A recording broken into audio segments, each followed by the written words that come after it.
날마다 묵상 최호진 목사입니다.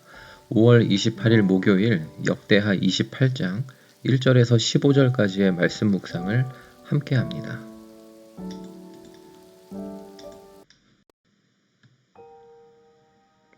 남유다의 왕 아하스는 선친 요담과는 달리 북이스라엘 왕들의 바알 신앙을 따르며 가증한 일을 많이 했습니다.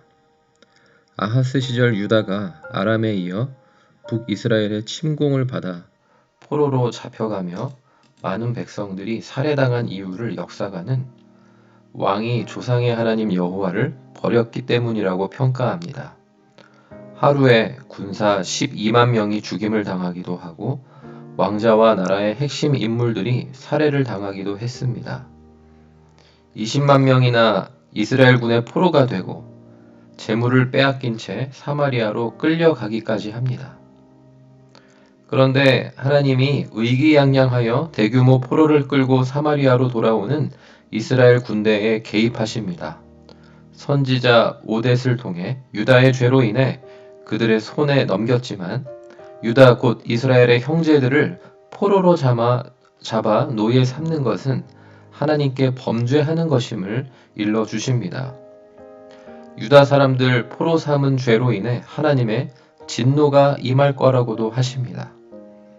그런데 이스라엘의 선지자의 이 말을 듣고 순종하며 이 말대로 동족 군대를 말리는 자들이 있습니다. 바로 에브라임 지파 우두머리 4사람입니다. 북이스라엘과 남유다의 분열 후에 이스라엘 왕들은 대대로 하나님을 등졌고 바알 숭배를 했습니다. 그러나 그런 가운데에도 하나님의 말씀을 들을 줄 아는 남은 자들이 있었음을 알 수 있습니다. 오늘 본문에는 에브라임 지파의 우두머리들이 바로 그런 사람들로 등장합니다.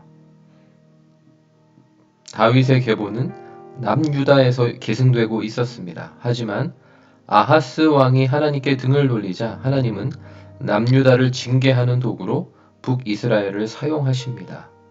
그러나 이스라엘이 유다 사람들을 포로 삼는 일도 큰 죄가 된다며 이렇게 막아주십니다.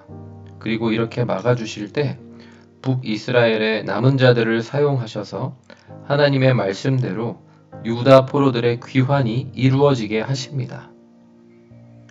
하나님이 남겨주신 남은 자들이 있습니다.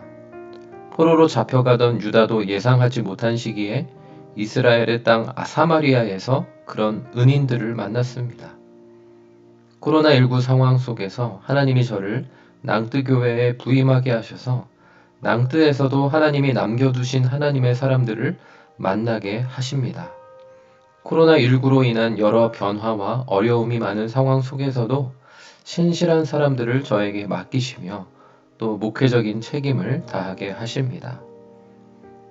타락한 이스라엘 사회 속에서도 하나님의 말씀과 경고를 들을 줄 알았던 에브라임의 지도자들처럼 무신론적 또 세속적인 사회 속에서 우리의 교회 공동체 지체들이 하나님의 말씀에 귀 기울이며 더 큰 죄악의 길로 이 사회와 이웃들이 나아가지 않도록 막아주는 역할을 할 수 있기를 기대해 봅니다.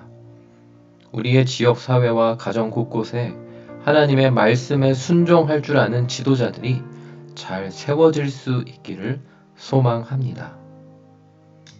적용 질문 첫 번째. 나의 뜻과 욕심대로 일을 처리하려고 할 때 하나님의 뜻을 분별할 수 있도록 나에게 하나님이 붙이시는 선지자는 누구입니까? 하나님의 말씀 앞에 마땅히 중단해야 할 사람의 일은 무엇입니까? 두 번째, 내 주변 사람들이 자기 욕심대로 살아가는 것을 방관하지 않고 하나님의 말씀으로 막아 세워본 일이 있습니까? 내가 말씀으로 처방하고 권면하여 더 위험한 길로 가지 않도록 막아주어야 할 사람은 누구입니까? 기도하겠습니다.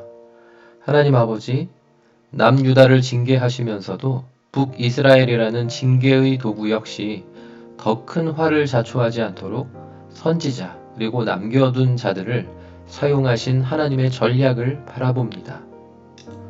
오늘의 세상을 심판하고 징계하시는 하나님을 두려워하며 우리의 가족과 이웃들이 더 위험한 죄악의 길로 들어서지 않도록 막아설 줄 아는 남은 자들의 역할 잘 감당하며 살게 하옵소서.